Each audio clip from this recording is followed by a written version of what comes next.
You ever walk into a place and instantly feel like the air's heavier than it should be? Like something's watching or waiting? That's Chillingham Castle in Northumberland, a 13th century fortress that's seen more blood than most battlefields, and the screams from its past never really stopped echoing. This isn't just another old ruin. It's been called Britain's most haunted castle for good reason. Border wars, executions, torture in the dungeons. People suffered here in ways we can barely imagine. And those echoes didn't fade when the fighting stopped. One of the first things you hear about is the Blue Boy or Radiant Boy, a child spirit in the Pink Room. Guests used to wake up to heart-wrenching cries at midnight, like a kid in absolute terror. The sound would come from inside the thick walls, then fade, and a bright blue light would appear.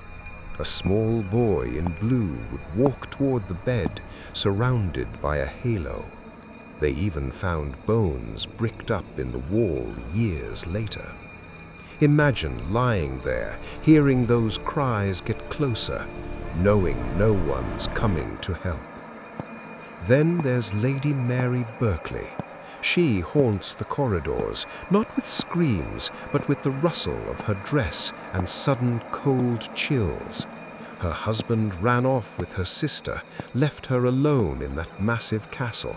She spent her days searching for him, and now she still does. You feel her before you see anything, a drop in temperature, a whisper of silk on stone. It's the kind of loneliness that sticks with you.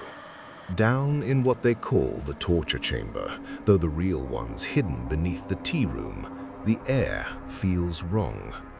John Sage was the executioner here under Edward I. He tortured thousands of Scots prisoners. One story says he accidentally killed his own lover on the rack during, well, let's just say passion turned deadly. His heavy footsteps limp through the halls now, and people hear muffled cries from the stones. Not loud, just constant, like the pain never quite ended. But it's not all horror.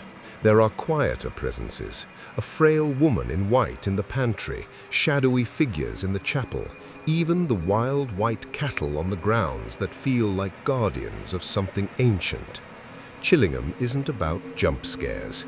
It's about the weight of unfinished lives, betrayal, cruelty, loss, all trapped in the walls. If you ever stand in that great hall at night or walk the corridors alone, you might understand why people say the screams never quite stop. They fade, but they come back, like the castle itself is still breathing. Have you ever been somewhere that felt like it remembered too much? Drop it in the comments. I read them all.